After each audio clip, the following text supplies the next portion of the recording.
None of you have heard of Miss Patricia Hackett? You went to her theatre? Terrific, you were very privileged. Her lifelong companion, Dr. Mildred McCatter, said of Patricia, of all things she abhorred, it was the dull and the commonplace. One could certainly never use these two words when talking about Miss Patricia Hackett or her Torch Theatre. This outstandingly multifaceted, talented woman was an actress, a designer, a socialite, a hostess, an aristocrat, a lawyer, a feminist, an art collector, author and poet. She may not have been the most important theatrical figure in Adelaide, but she certainly was unique and her contribution substantial. With her Torch Theatre, she established an intimate salon theatre in Adelaide, the only one of its kind, and here she was able to indulge her passion for all manner of exotic Chinese, Egyptian, Greek and Elizabethan queens. She gathered around her a devoted coterie of young actors, most of whom she trained. Among these were a very young Alan Dunstan, later Don Dunstan, Premier of South Australia. The late John Taylor, I don't know whether any of you knew John Taylor, he went on to work professionally in London and be tour manager for the Bee Gees and the Rolling Stones and worked for Stigwood and did a lot of stage work and television as well. John Cousins is another actor. He's worked professionally for many years, not only interstate but is now back in Adelaide. Ron Hadrick, who is the sort of doyen of actors right at this moment in Sydney. Jenny Brown, Hedley and Nancy Cullen. Francis Flanagan, Lionel Williams is another one. Barry Eggington, who's just arrived back in Adelaide, is now over appearing at the Sheridan Theatre in that venomous review called Adders. Frank Gargro and Dorothy Gargro, and many, many more. And into her relatively short life, she packed an enormous amount, and theatre was her passion. I must just digress for a moment and tell you what I think it's tied in with this. About 4 years ago, the University Theatre Guild approached Sue Ryder, a director, and asked her to direct a play for the 1986 Festival Fringe. And she decided she'd do a play called Top Girls by Carol Churchill, which has a cast of about 8 to 10 women.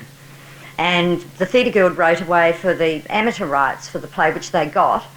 And then we found out, Sue had cast the play and we were just about to start rehearsals, and Sue found out that the Troupe Theatre company had got the professional rights, which meant that the two of us had got the rights for this play. So Sue said, well look, you do Top Girls and we'll do something else. So she said, oh, I'll find another play for 10 women. Well, this isn't very easy, they don't write plays for 10 women. So she thought, what do we do? Oh, why don't we devise something ourselves? We said, oh, well, that's not a bad idea. She said, well, I'll go away and look at extraordinary women who've lived in South Australia. So everyone went away, and because I work at the Performing Arts Collection, she said, well, you come up with 3 or 4 names of extraordinary women who've worked in the performing arts. So back we all went, and she said, oh, yes, this sounds good. We had Catherine Helen Spence and what's her name, Cox, the first policewoman, and various other people, and I'd taken along Miss Patricia Hackett and Agnes Dobson, who was another actress and director here, and Nellie Colley, who'd been a male impersonator. So we threw those in, and we came up with quite a good 13 extraordinary women, and we all said, who's going to write this, Sue? Oh, you'll write it, of course you'll write it, yes, we'll just give you the information, you'll throw it all together. And so we rehearsed and we did songs and we all put bits and pieces. And the way we rehearsed is we'd go around the perimeter of the rehearsal room with bits of paper and we'd throw them on the floor. And Sue would go around and say, oh, I think this could go here and I think we'll put a song here and we'll put this little bit here. And it was like putting a puzzle together. And 2 weeks before we opened, we said, where's this script? we still haven't got this script, we've got to learn our lines.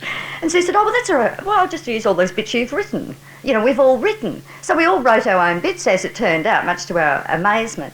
But this was my first, well, I'd come across Miss Patricia Hackett's name on many programs up until then, and I was curious about the woman, and quite a few actor friends of mine had, well, a handful, had worked with Patricia Hackett and had told me some stories about her, and I became quite intrigued. So when I was faced with the daunting task of playing Miss Patricia Hackett, I thought, what can I do here? I will just really, the best I can do is give an impression of Miss Patricia Hackett. I can't give an impersonation of it. It's really an impression of the woman, which is what I did. And the play, much to our surprise, was enormously successful and ended up winning the Fringe Award, much to our surprise. 2 weeks before we opened, we didn't have a script. So I never knew Miss Patricia Hackett, unfortunately, because I think she's wonderful. So my talk this evening is really an affectionate portrait, from my point of view, of this woman that I've pieced together from talking to a lot of the people who actually worked with her at the Torch Theatre. And as Hamlet said to Polonius about the players, for they are the abstracts and brief chronicles of the time. So what sort of person was she, this Miss Patricia Hackett?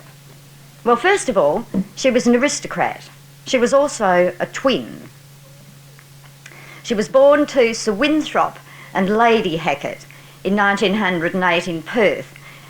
Her father's family had lived in Ireland for over 700 years, and her mother's family, the Drake Brockmans and the Brussells, were among the earliest pioneers of Western Australia. And Sir Winthrop Hackett was a philanthropic newspaper magnate. He owned the Western Australian, and he donated an entire wing to the University of Western Australia. In fact, when they opened that wing, Patricia deputised for Lady Hackett, who was unable to go, and I've been told she delivered the entire address in Latin. Much to everyone's astonishment, I suppose, because I couldn't speak Latin, but they were terribly impressed. With ancestry such as this, it's hardly surprising that Miss Hackett had such an unusual personality. She had a vitality and a driving force and a physical energy that astonished. She became completely immersed in whatever she was doing, but then became very quickly bored with it. So with her theatrical productions, she immersed herself completely in the production. She loved studying the costumes, the period, the background, the props, the preparation, in fact. But it would have been impossible for her to perform the same role in the same play for any length of time. She wanted to move on to the next thing. She could never have worked on the stage professionally. The repetition, night after night, week after week, month after month, would have bored her to death. So after leaving school, Patricia went to London, where she was called to the bar. And when the family moved to Adelaide, she entered into a legal partnership here and looked at the theatre scene. Now, she was a woman of very high intelligence. In fact, Sir Millis Napier has said of her, she was the best read woman I have ever met. So she looked around, she looked at the theatre scene, and at that stage there weren't many theatre groups operating in Adelaide, and probably the leading theatre group at that time, this was 1932, was the Adelaide Repertory Society. And so she joined them briefly and appeared in 2 plays, one called Death Takes a Holiday and the other called Berkeley Square. But by 1934, she decided to start her own theatre, and she acquired a basement in a building in King William Street. Now, I believe this was in Claridge Arcade. I have to rely on hearsay for a lot of these things because there's nothing been written, so I rely on what people tell me here. Sometimes their stories are conflicting. But I believe it was in Claridge Arcade, and she transformed this for the purposes of a theatre, and it seated 150 people. So this was the first Torch Theatre, and here she produced a formidable list of plays over the next 2 years, taking the leading roles herself. And it was in this first Torch Theatre that she had a run-in with a critic. Sid Downer came to review her in a play called Caprice. And Sid Downer actually worked for the Advertiser, and he damned this particular production. Miss Hackett was not impressed, so she stormed into his office, picked up a full inkwell and hurled it at him and said, "Sue me, I can afford it." And of course he did. And of course she could afford it. But she had substantial shares in the Advertiser and a lot of other things as well. So the first Torch Theatre came to an end in 1936, and Patricia went back to England for a visit. On a return to Adelaide, a short time later, she was invited to do some legal work in Tulgai, which is part of the Solomon Islands. And she fell instantly in love with the Solomons and went back there over quite a few years and staying for months at a time. In fact, she loved it so much, she took a 99-year lease on one of the islands, the island of Mabangi. And in a lot of the poetry she's written, she writes about her beloved island, eulogising its beauty. She also took out a practising law certificate in Fiji and was the first woman lawyer to actually appear on their register. In fact, I believe this was where she actually met Don Dunstan, who actually happened to be in the Solomon Islands at that time. With the outbreak of World War II, she was forced to evacuate, and on returning to Adelaide, she offered her services to the war effort, where they put her to work in the munitions factory. Hardly appropriate for someone of her gifts. She was like a fish out of water, I should think. When her health let her down, she was forced to leave, and she turned her eyes once more to the theatre. By this time, the University Theatre Guild had been established in 1938, and the type of repertoire that they were presenting appealed to Miss Hackett. There she not only acted, but she was able to direct as well. And it was in a performance of a rather tired-old piece of theatricality called Gild the Mask Again that she had her second run-in with a critic. A young Max Harris reviewed her performance in On Dee, saying, "Alack and alas and Alaska, we have now seen Miss Hackett as a biblical dame, Virgin Mary, a moon woman, Salome, a grey sword, Queen Elizabeth and a Renaissance wife. It only remains for her to play a life of Stalin, Diaghilev and Little Nell. For a while, let the Theatre Guild forget the panther passions of the Hackett demimonde. More stress on theatre and less on art. This shouldn't be an alien message to a genuine theatre." Well, Miss Hackett was incensed, and she threatened to sue Harris and the editor of On Dee for libel. Harris, in turn, compounded the libel by claiming in the next issue of On Dee that the statements he had issued that Miss Hackett considered libellous were to be listed as errata and were due to errors in typesetting.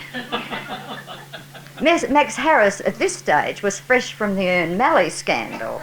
He was not looking good, and now he had the full blast of Miss Hackett's wrath, and she forced him to publish a full apology, not only in On Dee, but in every newspaper in Adelaide. It even made the front page of Truth in 1944. So it's not surprising that from this point onwards, theatre critics, and in her second Torch Theatre, theatre critics were banned, with the sometime exception of the Honourable Stafford Northcote, who was a reviewer for the Advertiser. As an actress, it is hard from this distance to assess her ability and impact. Those who worked with her at the second Torch Theatre say that all the productions were geared to Patricia.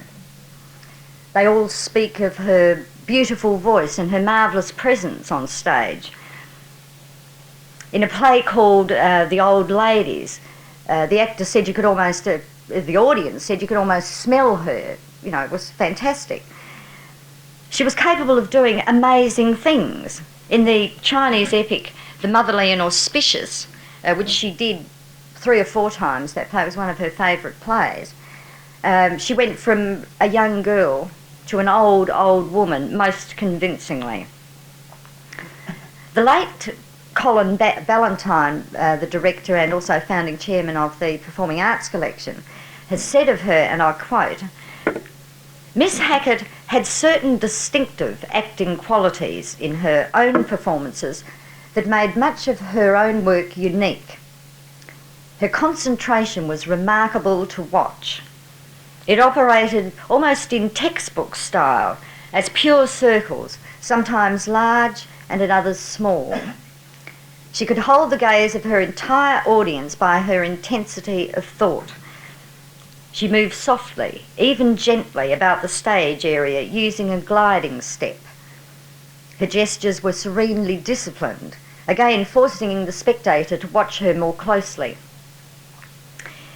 In many ways she was an actress of remarkable purity, although her performances were occasionally marred by a sense of pretentiousness.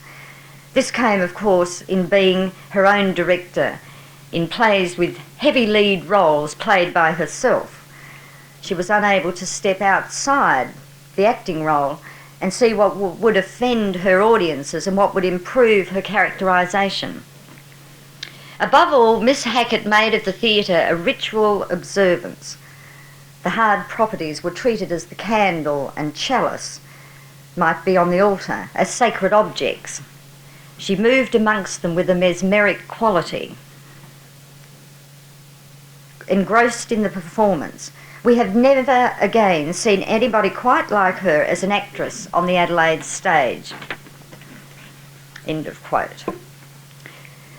Qualities she did possess were flair and style, which were apparent in all her productions, and style was very important to her. She insisted on exactness in props and costumes, and in fact most of these, if she didn't make them herself, she would, if the play required a cut glass, crystal glass, or a piece of fine china, she'd rush upstairs to the drawing room and bring down the real thing, one of her antiques, which were all over the house. And the actors were terrified using real props, but most often she made them herself. She loved fiddling about doing that, same with the costumes as well. And often she designed those herself. Now for The Motherly and the Suspicious, this great exotic Chinese epic she did on 4 occasions, she actually used authentic Chinese costumes, and there were stories that these had actually been purchased out of the Boxer Revolution. Well, her mother, Lady Hackett, had known Sir Howard Carter, the Egyptologist, and Carnarvon, I think his name is. Anyway, so I mean it is highly likely. And when Patricia Hackett died, she actually, this was in 1963, she bequeathed 11 of these beautiful costumes to the South Australian Museum, and I've been down and had a look at it. They are absolutely superb. Frankie Flanagan, who's a wonderful actor and director who now lives in Sydney, he told me a lovely story. He was appearing in The Motherly and Auspicious with Miss Patricia Hackett, and he was dressed in this beautiful blue, the real authentic Chinese costume, with big gold dragons on it, real gold thread, and he's waiting to make his entrance down at the Little Torch Theatre. And this voice comes up behind him, "Be careful of that costume, Francis. It cost me £500. And Francis sort of went, "Ooh," went to pieces completely. But they are there in the museum. I've seen them. They are just beautiful. She also left 200 of her collection of plays to the Bar Smith Library. I think they divided between the Bar Smith Library and, at that stage, Flinders University was just being set up, so some of them went over there. But where was this Second Torch Theatre?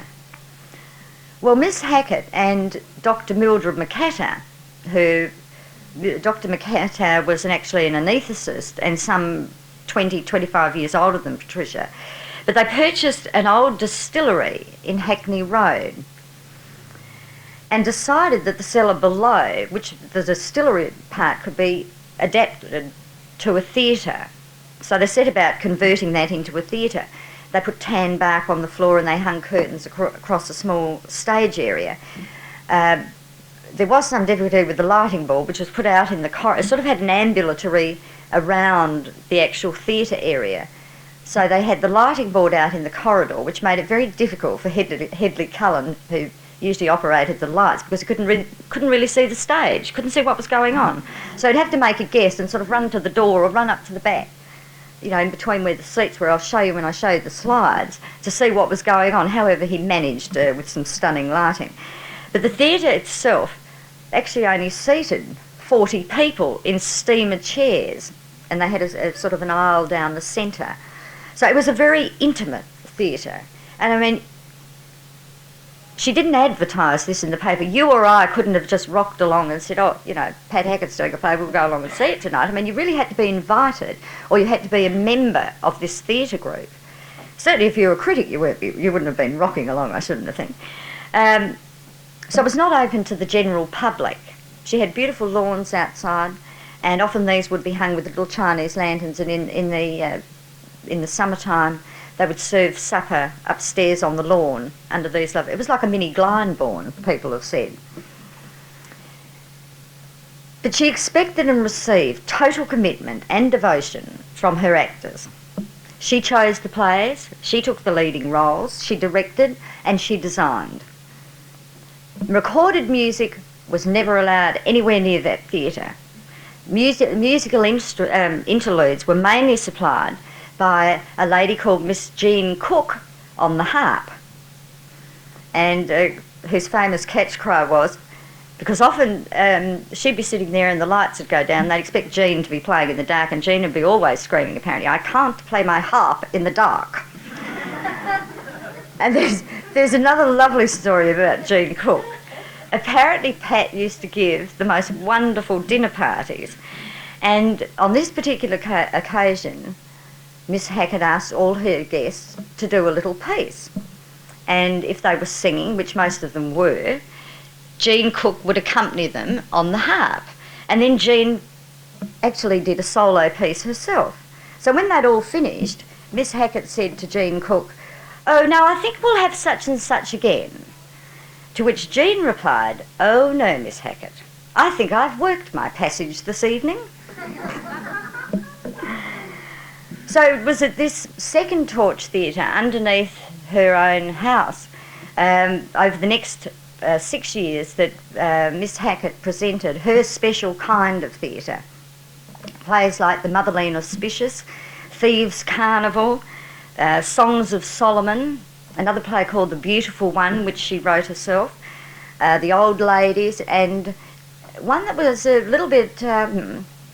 didn't seem to quite fit with those other plays was a play called Tobacco Road, which is an adaptation of an Erskine Caldwell novel. It was sort of set in the back blocks of Georgia, you know, in really hard times. It didn't sort of really fit into this pattern at all, but apparently she did it brilliantly, and I've got some photographs I'll show you.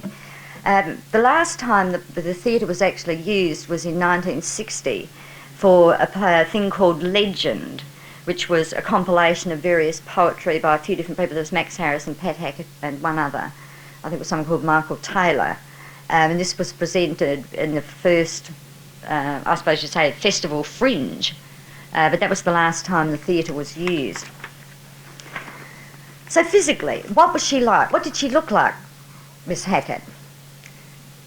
Someone said she had a special beauty of her own. Very expressive eyes and a very white complexion. She never went out in the sun. She didn't believe in it. She was very proud of her patrician nose, and she often actually highlighted it. One of the actors said on stage she wore a deadly white mask, like a female Marcel Marceau. She had beautiful long dark hair, and she loved wearing long dresses, but she never wore underwear. Any underwear. She had a collection of magnificent jewellery, big copper chunky bracelets that she wore with wonderful style and flair. One of the actors told me he remembers seeing her standing by the fireplace in the drawing room in this very elegant, long, black, strapless taffeta fishtail dress. He said, I will always remember her standing with one hand draped over along the fireplace. People remember her as a wonderful raconteur. She could also be very cutting. On another occasion at one of her dinner parties, one of her guests arrived in a rather bizarre outfit, to which Miss Hackett said, "You do realise this is not fancy dress." Much to that person's, ooh, not nice. People spoke of her in awe and always addressed her as Miss Hackett. I mean, whenever I stand here and say Pat, I expect to get a tap on the shoulder. It was unheard of for anyone to address her as Pat. They all called her Miss Hackett. She spoke French fluently, and she was very proud of her ancestry. On several occasions, she had blazing rows with Dr. Eugene McLaughlin. Now, Dr. Eugene McLaughlin was a North Terrace heart specialist who was actually one of the founders of the University Theatre Guild and a man of rather volatile temperament. But they were very good friends, but they used to have these terrible rows. He used to design for the Theatre Guild under the pseudonym of Michael James. He did a lot of work down there in the design, very talented man. But during these rows, I think it was Hedley Cullen told me this, she was heard to scream, "I'm descended from the kings of Ireland," to which Eugene screamed, "And I'm descended from the peasants and proud of it." One of her idiosyncrasies was that she didn't like people to touch her on stage. Now, apparently John Alden, the Shakespearean actor who's toured out here many times, he apparently is very like this. He doesn't like people to touch, other actors to touch him either. She always used to insist that the men wore deodorants. In fact, she would go around with the roll-on deodorant in her hand and make them use it before getting into her costumes. She couldn't stand the smell of perspiration, and she didn't want men perspiring all over her beautiful costumes. People speak of her fabled generosity and of her kindness. She was an incredibly kind person and incredibly generous. Some of the actors have told me that if they were up in her drawing room or in the house anywhere and they happened to say, "Oh, what a lovely piece of china, Miss Hackett," or "What a beautiful vase," she'd say, "You must have it." And they'd say, "Don't be rude." No. No, she'd say, "You must take it." And she would give it to them, and they'd be terribly embarrassed, but they'd have to take it. And she did this quite often, apparently. Dr. Mildred McCatter, again in an interview, said of Patricia, "I would like to say that like so many of these very clever people, she was unstable.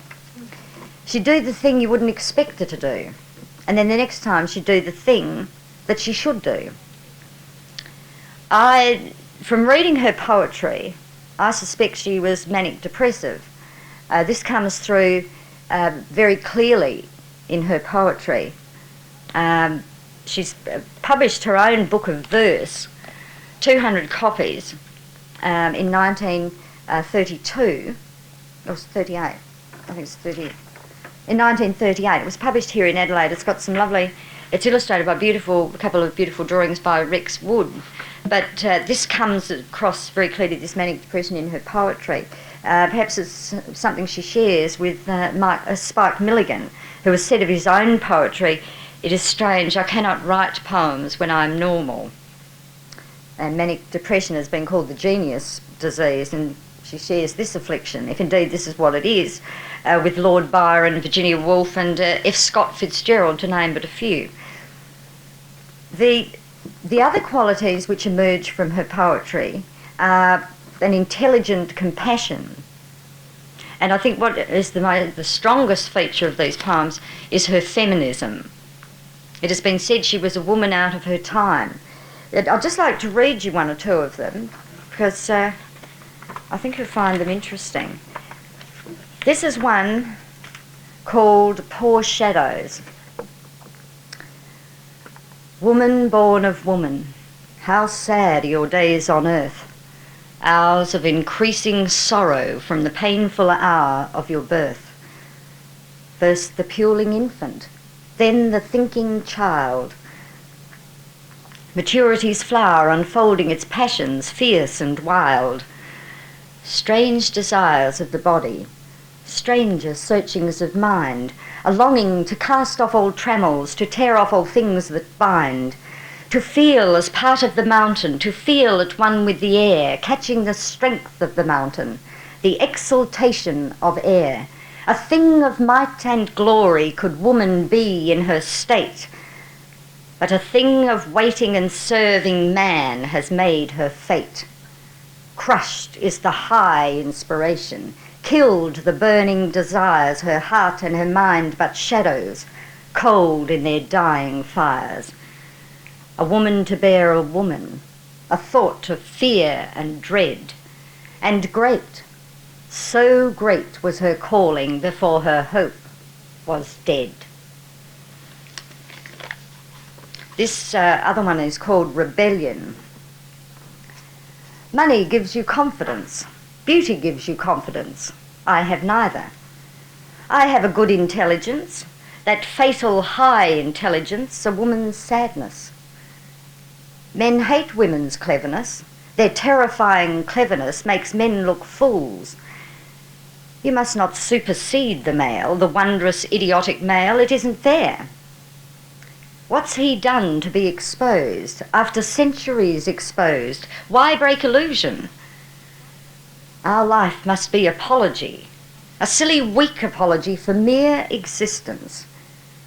The kitchen and the labour ward, the happy, gracious labour ward must be our lot. That's man's ideal of lovely woman. He gives no chance to other women, those of finer mould. Of course he'll give out lengthening rope, any amount of lengthening rope for ready cash. Nevertheless, you cannot stay the onward march. It will not stay even for men. The time will very soon be here, and men perforce must see it's here and grant some justice. And yet my heart will feel some pity, a sweet, amusing, womanly pity when their day is done. In 1932 she was right, 38 she was writing these. Death, sleeplessness, guilt, false religion, flight from identity, all preoccupy her in her poems. The recurrent themes and images are dark. Earl Hackett, Dr. Earl Hackett is a relation of Patricia and reviewed some of her poetry, and he said if her poems had been written in Europe before the turn of the century, they would have been remarkable. What about her taste in art? Dr. McAtter has said her taste was Catholic and sound.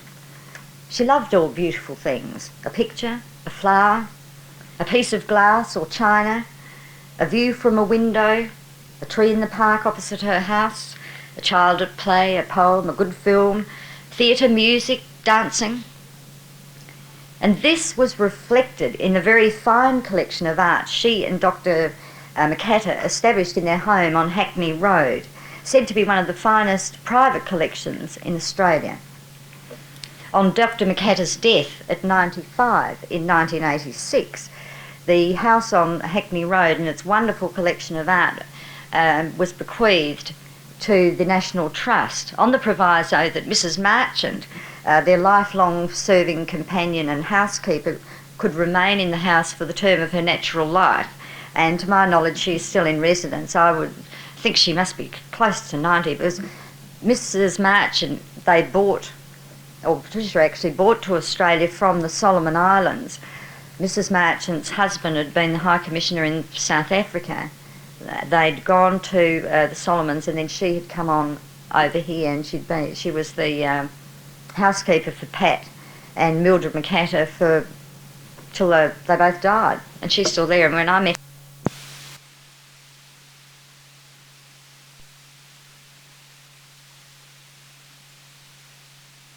was the last at the theatre.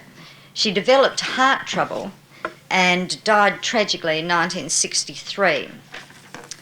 As Dr. McAtter remarked to Stuart Coburn in the Advertiser of January the 15th, 1982, heroin is still one of the most useful drugs in the whole pharmacopoeia, especially for the dying.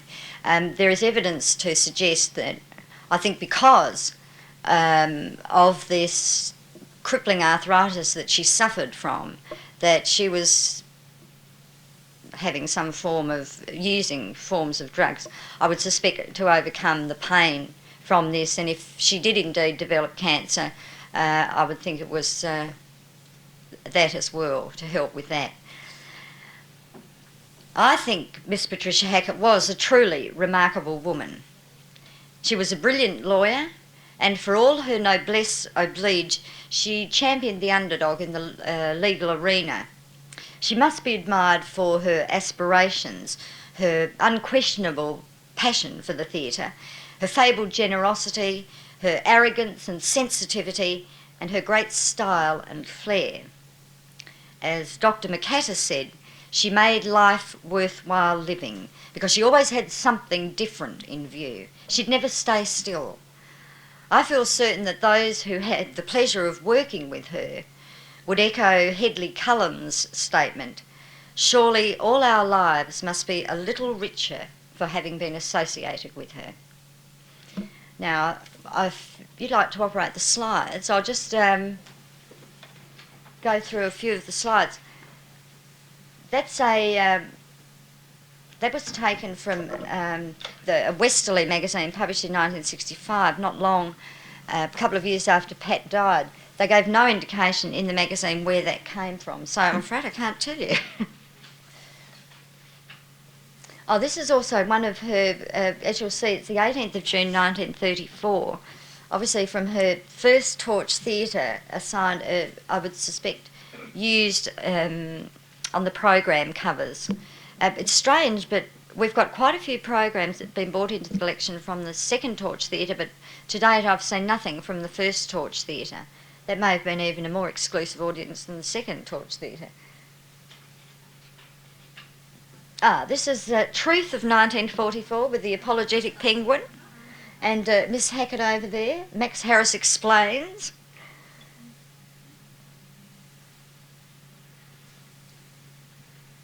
I don't know whether can you read that? Yes.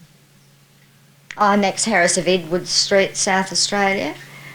Student, hereby acknowledge that I am the author of the article entitled East Lynne at Uncle Tom's Cabin, or something which appeared in the weekly paper. It goes on there. And then there's a whole bit about Max Harris and the strife he got into with the Ern Malley affair. This is Miss Jean Cook. I can't play my harp in the dark. She's still alive. She used to compose quite a bit of the music down there. Wonderful lady. Apparently I used to have a lot of trouble with the harp because I go out of tune so easily, and it was sometimes a bit damp and cold down there in the cellar. So a bit of trouble with the instrument as well. Oh, that's, someone drew me a sort of a map of the way it was set out. Here's the ambulatory around here. Tan bark on the floor, chairs in tiers there, and you'll see that in the next slide. Here's the stage area. Stairs to the house up there, the dressing room here, foyer area, workshop area, steps to the garden here, switchboard. You see, they had to actually stand out here. They could see a thing that's happening on the stage. It was all very nasty. Oh, this is the stage area there. Tan bark on the floor, curtain. It was only about 8 foot in height, the ceiling. The backs of the chairs, you can see there, they were very close to the stage. This is where Hedley occasionally would dash around the ambulatory and look through here to see what was happening on stage. Most of these photographs actually were given to us by Hedley Cullen, who of course is a photographer as well. And he took quite a lot of photographs of the theatre and of the productions, a few of the productions down there. Now, do you recognise the gentleman on the right? This is young Ellen Dunstan in The Sons of David, which she did in 1953. And it has to be Frank Gargrove, you are so right. He was in just about everything she did, I think. All those costumes, she'd sort of drape around them herself and whip up and foot the bill for mostly too. Oh, this is a play she did called Spring in Laos. It's very crowded, isn't it? Not a lot to make in the way of costumes for that number. It's amazing what she fitted onto that stage. Incredible. Oh, now this is Tobacco Road in the back blocks of Georgia. You'll notice she's got her leg in a splint at this stage. I think her arthritis was giving her a bit of trouble here. That's why she's on a crutch with the leg all bad in plaster, I think, at that stage. But it was completely, when you look at the other plays she was doing there, this one stands out like a sore thumb. It's so completely out of character. But she did it, and I believe, very effectively. Yeah. This is Nancy Cullen here on the right. This is Thieves' Carnival. Pat Hackett and Jenny Brown. She's wearing a white wig for that one. Bit of a jewellery on. She also had, Pat Hackett they had a house up in the hills. They used to have wonderful parties up there, apparently. This is Lord of the Three Worlds in 1954, Frank Gargro again, and John Taylor on the left. John, after playing with Pat, played with a few other theatre groups here, and then got work with J.C. Williamson's and toured around, and then went off to London, and as I said, had quite a successful career over there. She used, it was like an ensemble, really, I suppose, of actors that she used most of the time, bringing in various other people for different plays. Now this is The Motherly and Auspicious. This is in the very early part of the play, when she's playing the young girl. All these back panels she hand painted. In fact, I've got 3 of those. They're a bit faded now, but they're all in red with black line drawings on them. But all of that she did herself. But you can see the size of the stage. I mean, it is very small. It's quite amazing what she... And peacock feathers on stage. Bad luck. Oh, I'm so superstitious. Yeah, this gives you... Now, that costume is in the museum, the one Frank's wearing. This is John Cousins here on the right. Here we are. Now, this is Nancy Cullen, I think, must be playing Lie here, a character called Lie. And what Lie actually says, as the great Empress Dowager lies dying, which is Pat there, I'll just read this to you. Lie says, "The motherly and auspicious, the orthodox and blissful, prosperous, all-nourishing, radiant, sedate, the dignified, perfect, long-lived, the dutiful, reverend, the praiseworthy, worship, illustrious, the grand Empress Dowager has mounted the phoenix and ridden away to western heaven." That'd be hell to learn. Now this is the theatre as it is today. You can see the curtain area there. Along here you'll notice these have been actually painted, these little insects were actually painted in there, and I think they must have been from Legend. In 1960 I think they were painted in for that. I can't find out who actually painted them on there, but the next couple of slides give you a bit of more of a detailed...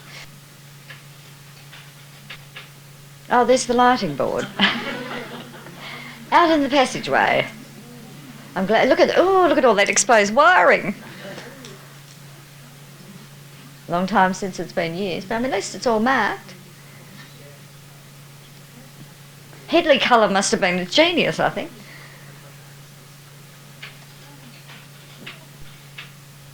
Yes, here are these little freezers that are set into the wall. Now, whether the same person did all of them, or whether 3 or 4 different people did them, I've yet to find out. Oh, here we are. It's still there, the Western Dowager's Residence, that's been from the Motherly and Auspicious. Black Floods Officer Lighting Keyboard. Yeah. But that's the way as the theatre is today, and has been for the last, since 1960, for the last 30 years. Sadly unused. How much longer Mrs. Marchant's going to live, who knows? But then when she dies, it goes to the trust, and who knows what the National Trust will do with it. But it's got a wonderful, beautiful, stunning art collection. It's a lovely, lovely house. So that's Miss Patricia Hackett. I hope you like her as much as I do. Well, are there any questions you'd like to direct to Jo? Yeah. You're talking about her eccentricity. Her mother was as well, wasn't she? Her mother was, her mother... Debbie Malden? Yeah, she married Sir Winthrop Hackett. Then she became Malden, Lady Malden. Then she was Dr. Buller Murphy. She dropped the Lady Hackett. Yeah, I didn't look too much into that. I spoke to a few people, but I sort of thought I'll confine it to Pat. You could probably give it another whole night on a mother who was even more eccentric. But perhaps just keep it to Miss Patricia.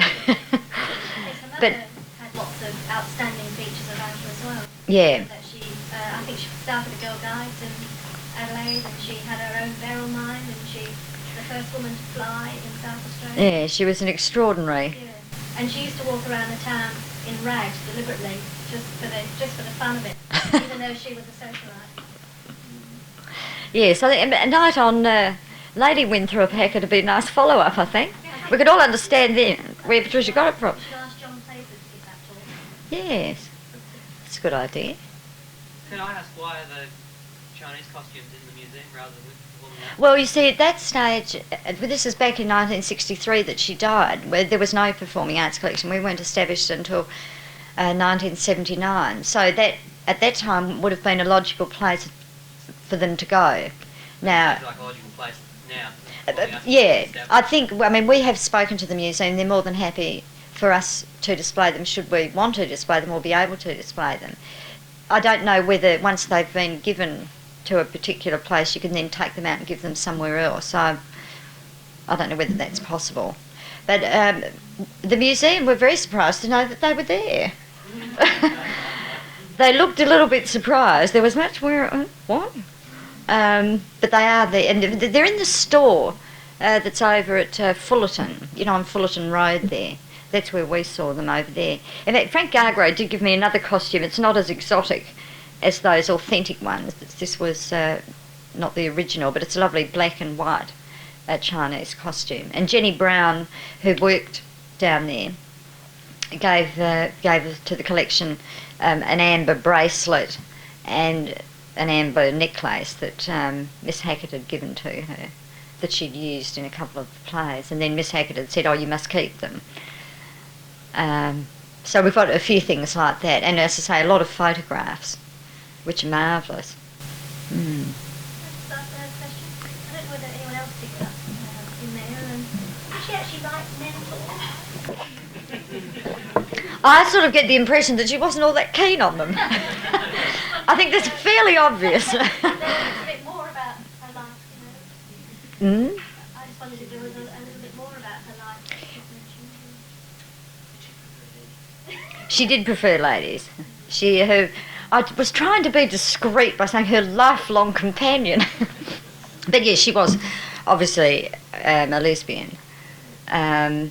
See, there's so little been written about her. There's a little bit I found in the Westerly, this magazine that was published in 1965, in Western Australia, where a couple of people, Hedley Cullen wrote something, Helen Kiffin Thomas wrote something, Earl Hackett did a little bit on her poetry, and there might have been one other article in there. Only 2 pages each of them, which didn't give very much. The rest, I've sort of gathered from actors many people who knew her or worked with her, And naturally, I've spoken to the people probably who liked her. There might have been a lot of people out there that I still haven't spoken to who perhaps hated her, couldn't stand her. But I'm mainly looking at her and probably her work in the theatre. But I think there could be a lot more work that could be done on her. I mean, there's still more research to be done.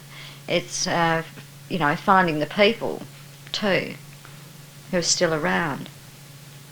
How was it that she came to Adelaide? Sorry? How was it that she came to Adelaide? Well, her family moved here. Her family moved here. Mm? Her mother got divorced. Divorce, yeah. So they came here, so It's a question of the back. I just wanted to know, what is the torch theatre? Oh, this was the name she chose to call her theatre. The Torch Theatre, like you might have the Royalty Theatre, the Arts Theatre. It was just a name that she chose. I'm just trying to think. I've got a couple of programs here. I've got a few more. If there was a note. No, I don't know why she called it the Torch. I'm going to see if I can find out.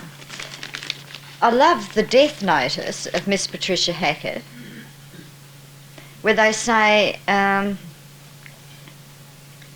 she was born in Perth of the late Sir John Winthrop Hackett and Lady Hackett, now Dr. Deborah Buller-Murphy of Melbourne.